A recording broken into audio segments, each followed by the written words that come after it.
আচ্ছা কোনছে আল্লাহ বড় না মানুষ বড়? ধরো গাদা, তুই কার হাতে কার জোড়া দেশ? কুড়াই আল্লাহ আর কুড়াই মানুষ। যেটা কবার কইছে ওইটা কন।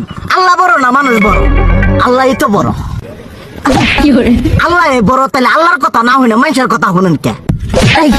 তুই কি কইতাছস? কি এর আল্লাহর কথা মানে না মানুষের কথা মানে? হ্যাঁ, কি আর মানুষের কথা শুনেন তাই না?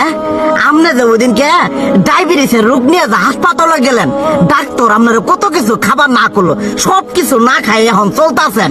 তাহলে আল্লাহ যে আপনারে কইছে যে হারাম খাবার না, সুদ খাবার না, কই আপনি তো কাম কাজ বাদ দিয়ে এলাকার মধ্যে টাকা পয়সা না গায়ে খালি ওইলে দিয়েই খান, নিজেরা টিয়াও হালাল ভাবে কামাই করেন না, ওই সুদ তো না কয়টা টিয়া করে লাভ আহে ওইলে দিয়ে দিয়ে চলেন আর পেটা বড় বানাইছেন।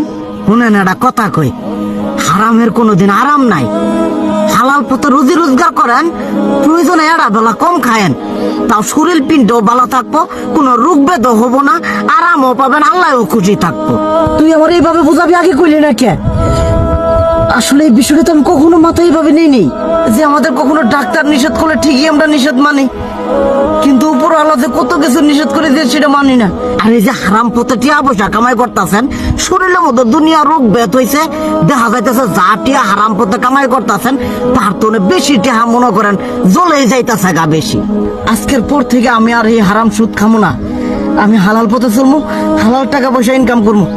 এতে করে যদি একবেলা কমও খাইতে হয় তবুও খামো, তবু আমি আর এই হারাম পথে চলবো না। আচ্ছা ঠিক আছে।